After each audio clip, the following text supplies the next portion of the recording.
moku, sukuosi, kažką vėl praleidau. Dainius Šalinga kartą pamėgino žaisti krepšinį ir užsikabino. Žiūrėkit, va, taip va.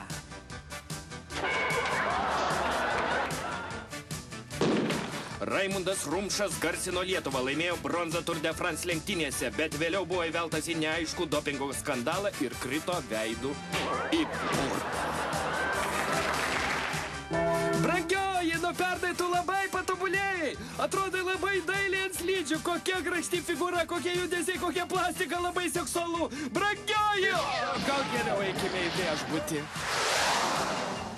Kaip gražiai sustačiau rutuliukus į trikampį, kaip lygiai. Dabar net gaila tokį grožį sugadinti. Ai, negadinsiu. Sūneli, nebijok. Čiuožti šią vandens čiuožiklą nebaisu, netgi labai smagu. Tikrai? Tikrai, aš tave prižiūrėsiu. Man visiems baisu. Nu gerai, paskutinį kartą rodau, kad čia nieko baisaus. Kiekvieną rytą aš valausi dantis, labai atsakingai ir rimtai valausi. Po tokio valymosi dantis būna švarūs ir sveiki. Kitą kartą parodysiu, kaip aš plaunu galvą.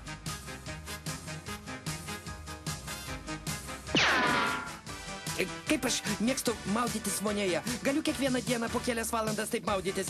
Kas nors paduokite man skutimus į peiliuką, man reikia truputėlį kojas nusiskusti. Bendrai tiek to, paskui nusidepiliuosiu. Dabar maudynės. Ei, ištraukit tą vaiką iš mano vonios, jis man trukdo maudytis, na. Laivas ypatinga vieta, čia kiekviena virvė, kiekvienas mazgelis, ką nors reiškia. Viskas turi prasmę ir svarbą, todėl jei neišmanote apie laivus, geriau nelieskite nieko, nes pasigailėsite. Ir būtinai vilkėkite gelbėjimus į liemenę, nes kitaip gailėtis teks. Mūsų firmos sąskrydis. Va tas vyras viduryje, mūsų mylimas generalinis direktorius. Maudytis Aliaskos ežeruose ir malonu ir pavojinga, čia puola baisiausi uodai pasaulyje. Negali ilgai išbūti nusirengęs, turi iškart šokti vandenį. Nedaug dievė dėl kokios nors priežasties jums tai nepavyks padaryti. Tada uodams bus tikra šventė, o jums tikrai ne. Va, šitai. Man jau nusiboda žaisti su tavimi ir vanduo atšalo. Noriu apsirengti ir eiti į kiemą. Gerai, apsirenk. Niekada netvirtinkite povandeninio laivo variklio prie paprastos valties. Povandeninis variklis visada ir liks povandeninis.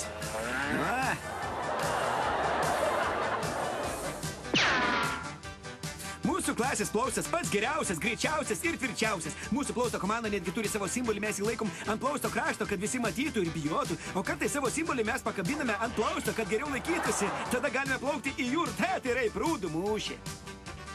Ei, o jūs žvejybai leidimą turite? Neančių reikalas. Kartuoju klausimą, leidimą žvejybai turite? Kartuoju atsakymą, neančių reikalas, pastrauk. Taip, tai šitą brakonierių, žinok, mes ne šiaip antis, mes aplinkos apsaugos inspektoriai. Prašome eiti su mumis, surašysim protokolą. Ir nesipriešinkite, nes mes būsime priversti panaudoti specialiuosius kovos veiksmus. Atstokit, aš turiu leidimą.